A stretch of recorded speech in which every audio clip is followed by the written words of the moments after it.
O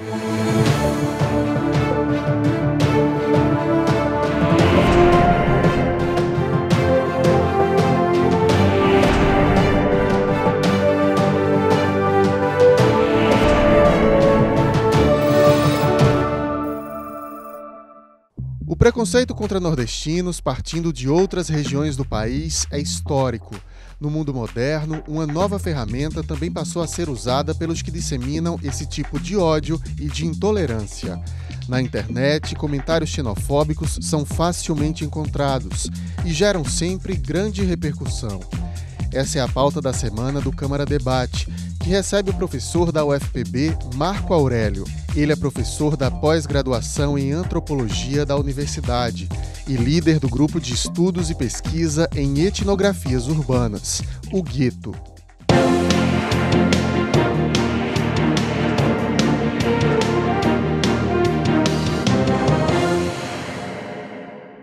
Você de casa que acompanha a nossa programação, seja muito bem-vindo a mais uma edição do Câmara Debate.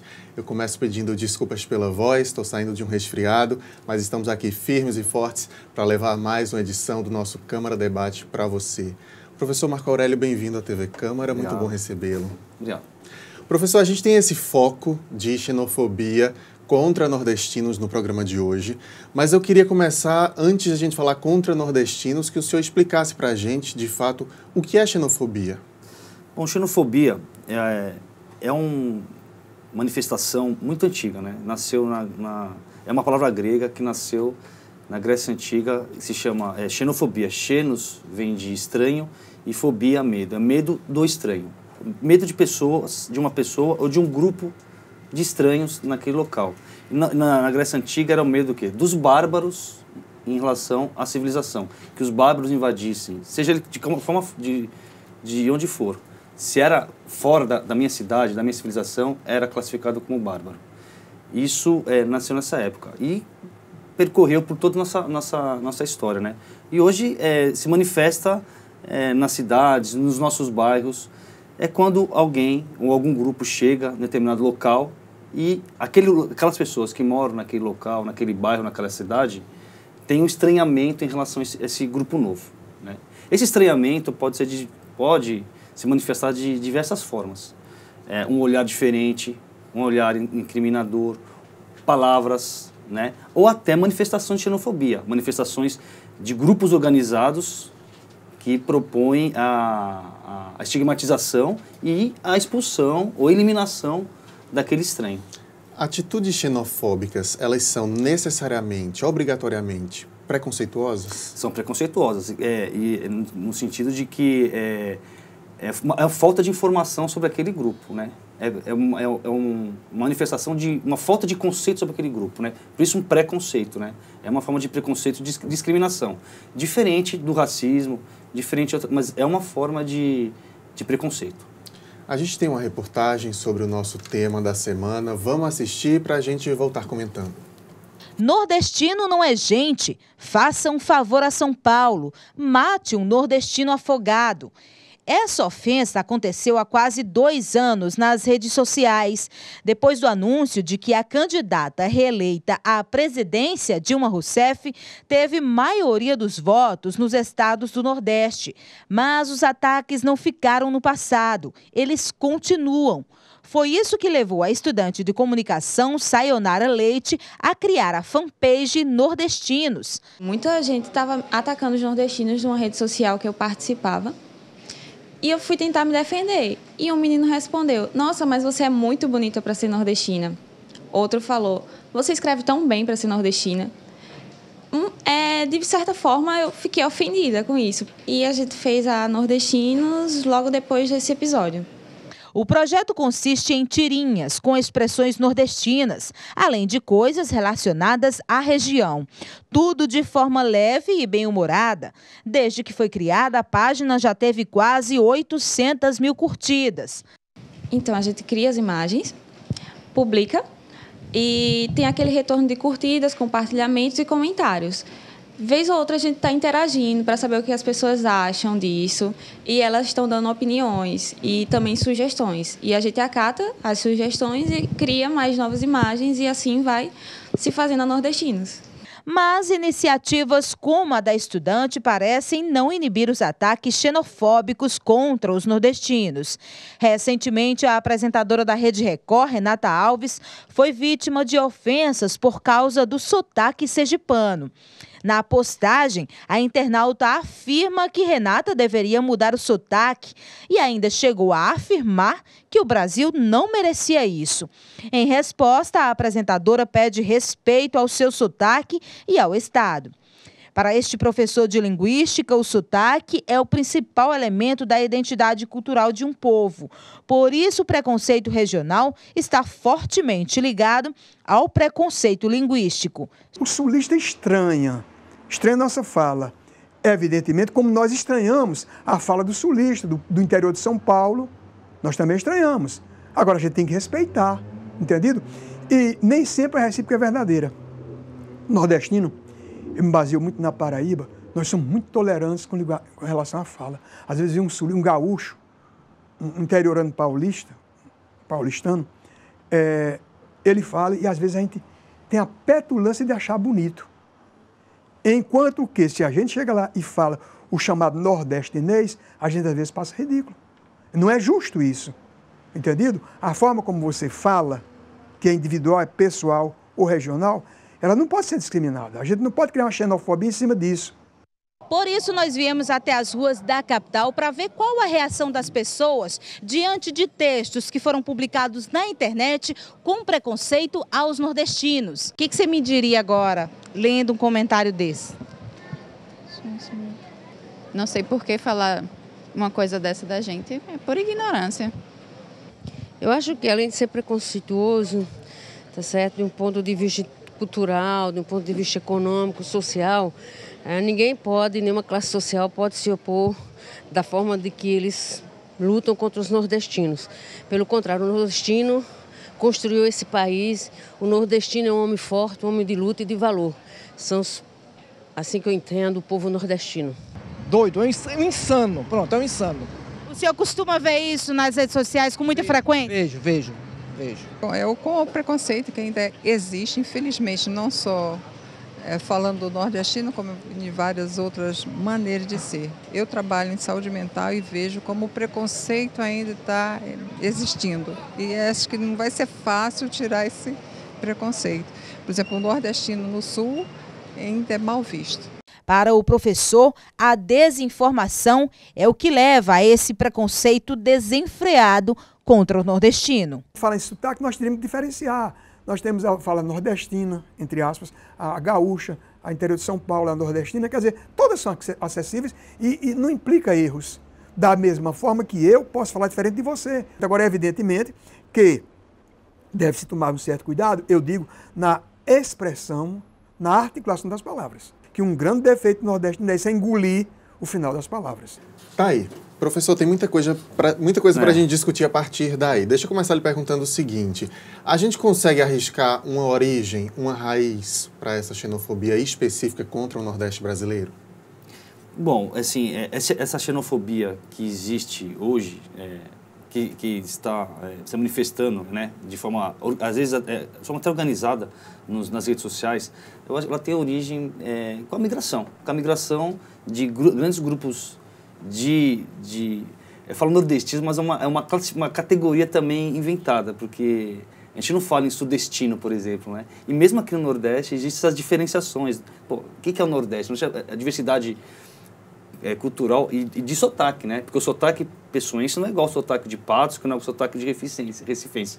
Mas criou essa categoria nordestino que reúne diversas características, né? Mas, assim, ela tem origem na migração, de grandes grupos com origem no Nordeste e que foram para trabalhar no processo de expansão da urbanização da cidade em decorrência da industrialização. Década de 40, 50, principalmente década de 50, né? A classe baixa eram os nordestinos. Que foi trabalhar nos setores de mercado, mão de obra, não só, mas que precisava mesmo no setor automobilístico, de indústria de geladeira, fogão, precisava de gente para trabalhar, fosse formando gente, né? O problema, não é problema, o problema que os xenófobos acham é que foi muita gente, e isso, a xenofobia, o xenófobo acha que o estranho, aquela pessoa estranha, aquele grupo estranho, pode causar algum problema no seu cotidiano, de qualquer ordem, algum problema, alguma confusão, no sentido, acabar com o seu emprego, tirar a vaga do seu aluno, né? Causar algum tipo de violência, né? Então a xenofobia, ela tem várias manifestações no nosso cotidiano. Não é só aquela reação, tem várias formas de xenofobia no nosso dia a dia, né? Eu vou citar 2 exemplos, o que a Mary trouxe na reportagem da Mayara Petruzzo, que repercutiu bastante 2 anos atrás, quase 2 anos, e também de um piloto, também acho que ano passado, ou um pouco mais do que isso, um piloto de uma companhia aérea brasileira que veio aqui para João Pessoa, foi mal atendido num restaurante e encheu a página dele no Facebook de ódio mesmo, generalizando nordestinos, o atendimento no Nordeste, a qualidade do serviço no Nordeste. E eu destaco esses 2 exemplos para lhe perguntar o seguinte, professor. A gente vê a necessidade dessas pessoas de, num momento de raiva, expressar esse ódio, mas elas não se limitam a expressar sobre quem a provocou especificamente. O piloto não se limitou a criticar um estabelecimento comercial. Ele achou por bem generalizar uma região e as pessoas que moram naquela região.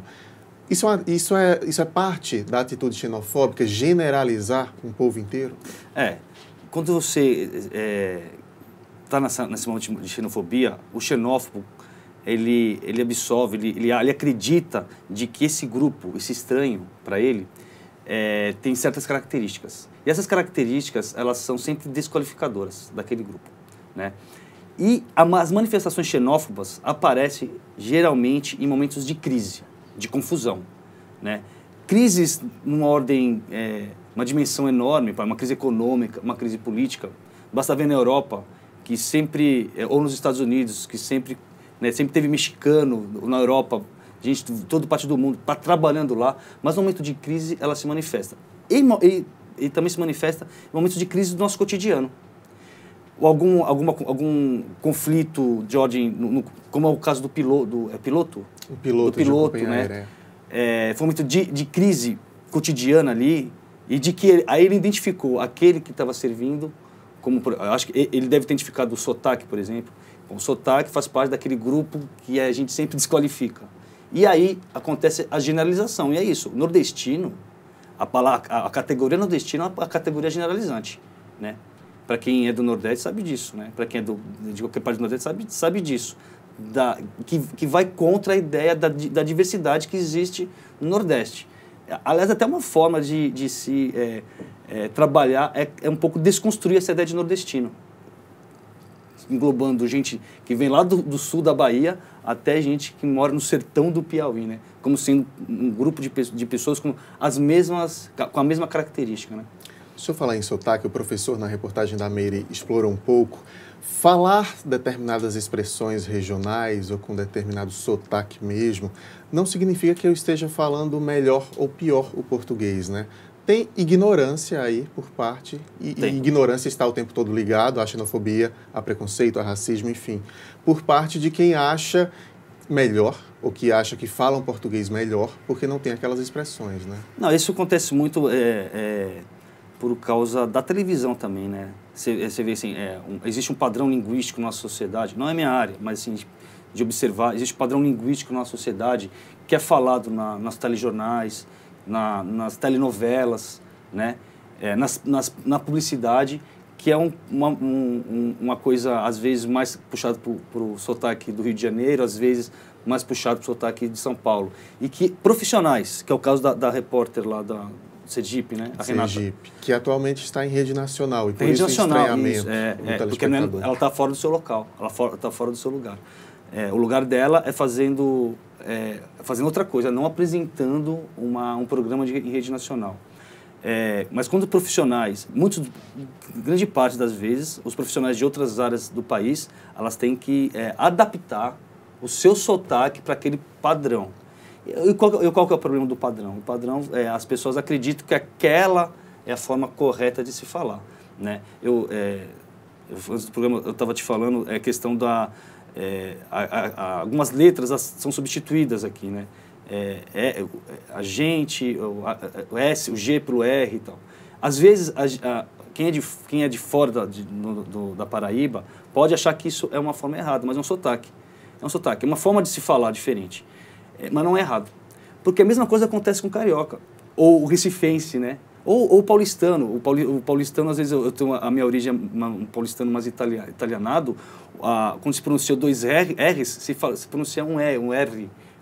Renata, romântico. Meu pai falava dessa forma. Mas não é errada, é um sotaque. Quando se troca o X pelo S, como muitas vezes alguns locais do Brasil se troca, é um sotaque, mas não é uma forma errada de se falar.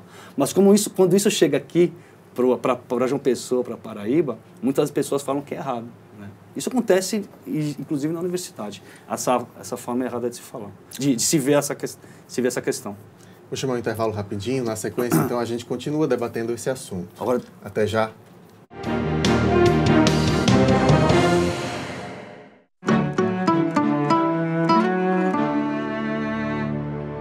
Hoje eu resolvi cantar pra essa cidade que resolveu morar em mim e que me faz bem ver o sol nascer na mão, no mar, na areia, sentir o sanhal a correr na minha veia.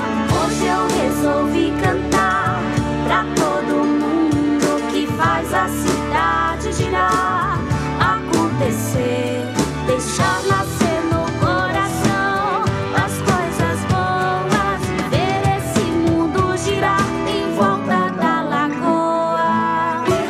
Nossa gente é feita de voz, e a voz ressoa numa cidade feita de pessoas para as pessoas. Acesse joamaspessoas.com.br. Câmara Municipal de João Pessoa. Você fica constrangido quando encontra uma pessoa com deficiência? Então, está na hora de mudar. Deficiência não é doença e essas dicas são para você. Ao encontrar uma pessoa cega, toque em seu braço e se apresente antes de começar a conversa. Para caminhar, coloque a mão da pessoa cega no seu ombro ou no cotovelo dobrado. Deixe que ela acompanhe o seu corpo e avise com antecedência sobre a existência de barreiras. Nunca faça carinho ou dê alimentos ao cão-guia. Ele está trabalhando para o cego e não pode ser distraído. O cão-guia também pode entrar em qualquer ambiente público. É um direito garantido por lei. Cidadania é saber conviver com as diferenças. A Câmara de João Pessoa criou leis que favorecem você. Vem ver? O programa de combate ao bullying está em todas as escolas municipais. A rede municipal de ensino incluiu o tema Educação no Trânsito em suas atividades. E o programa de enfrentamento à violência contra crianças e adolescentes já é realidade. A cidade é feita de pessoas para pessoas. Acesse joamaspessoas.com.br e conheça leis criadas pela Câmara Municipal.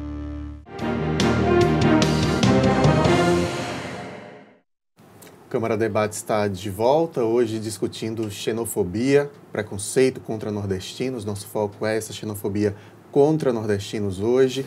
Estamos recebendo o professor de antropologia, Marco Aurélio. Professor, eu queria voltar a esse bloco falando um pouco sobre as reações dos nordestinos quando se deparam, né? A gente viu na reportagem da Meire, ela foi para as ruas. A maioria das pessoas ficam indignadas, né?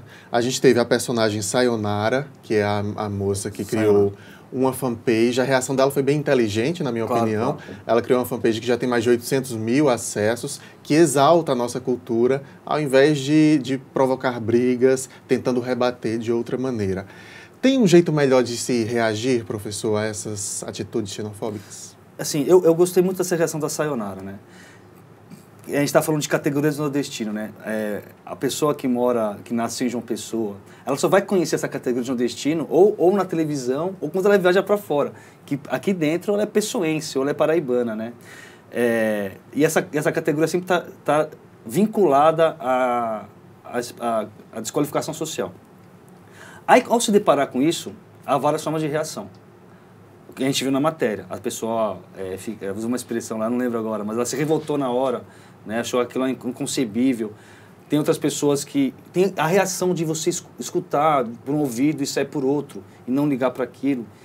Mas tem essas reações que a pessoa se organiza ou procura outros grupos, outras pessoas para se organizar. Seria mais inteligente a ser feito? Eu acho que seria, aí é para ir uma forma mais inteligente e de dialogar, de mostrar a diversidade, a riqueza cultural, a diversidade cultural que existe, né, no Nordeste, né? Ou em partes do Nordeste. Não reagir seria negativo porque a gente não estaria provocando um debate necessariamente positivo para tentar acabar com esse mal? Eu acho que tem que reagir, é uma forma que tem que reagir. Não reagir é aquela coisa assim, aquela pessoa que pode escutar por um ouvido e sair por outro. Mas eu acho que, assim, de alguma forma, isso pode afetar a pessoa. Mesmo ela não ligando para aquilo, a pessoa que escutou, que foi vítima desse preconceito, que teve origem na xenofobia, ela, de alguma forma, ela faz ser afetada e é afetada na sua autoestima, né? Enquanto pessoa, enquanto mulher, enquanto homem. E alguma coisa vai se manifestar numa roda de conversa, na hora de procurar emprego, ou na hora de ela viajar, por exemplo, para São Paulo ou Rio de Janeiro. Ela pode não querer que as pessoas escutem o seu sotaque, para não sofrer algum tipo de chacota, né? Ou até de violência verbal. Até onde esse mal pode ir, professor? Pode sair da internet, pode provocar atitudes nas ruas, no dia a dia, agressões, por exemplo? Pode. Pode sim. Assim, nesse momento político a gente está, que eu falei, no momento de crise se culpa um grupo, né? O governo federal Dilma teve votos em todos os estados do país. Ganhou 2 estados do Sudeste, se eu não me engano, Minas e Rio de Janeiro. Muitos votos no estado de São Paulo. Mas a culpa, no momento de uma crise, esse grupo hegemônico, né, culpa alguém. E o culpado para esse grupo é o nordestino geral. Isso vai para as ruas, né? Eu tenho relatos de amigos que moram em São Paulo que, né, quando, por exemplo, a presidente Dilma fala em algum pronunciamento, na hora de bater lata, tem gritos nos condomínios lá em São Paulo, nos prédios de classe média e alta, de fora nordestina, eles gritam da janela, quer dizer, já sai da rede social, né? Já vai para um campo real, apesar que virtual acho que é real também. Mas gritam fora nordestina, quer dizer, eles até colocam pessoas que não são nordestinas nessa categoria e para ofender. Eu acho que pode mesmo ir para conflitos até além do verbal nas ruas, pode ser mesmo. Nesse momento, em momentos de crise, e nós estamos vivendo um momento de crise econômica, crise política, em que as pessoas, grupos estão indo para fora, para as ruas, e manifestando suas vontades, incriminando, achando que estão criminando aquele grupo culpado daquela crise, né? Quais seriam os caminhos para a gente tentar ir revertendo isso na sociedade? O que é que o senhor, enquanto professor, citaria para a gente? Assim, num curto prazo de tempo, diálogo. E num curto, médio e longo prazo, educação. Fazer com que as pessoas conheçam a realidade daquele que não mora perto de você, ou conheçam a realidade daquele de seu vizinho, né? Educação para conhecer a realidade social daquele grupo, por que aquele grupo está na sua cidade, e educação para você não ofender o seu parceiro, a sua pessoa que está lá que convive na mesma cidade, na mesma sociedade que você, né? Porque isso acima de tudo, é uma grande falta de educação, né? Falando dessa falta de educação, vou falar de reação novamente. Muita gente reage da mesma maneira. Isso é negativo? A gente vai entrar da mesma maneira. Recebeu o preconceito e quis reagir também procurando ali algo que considera defeito do paulistano.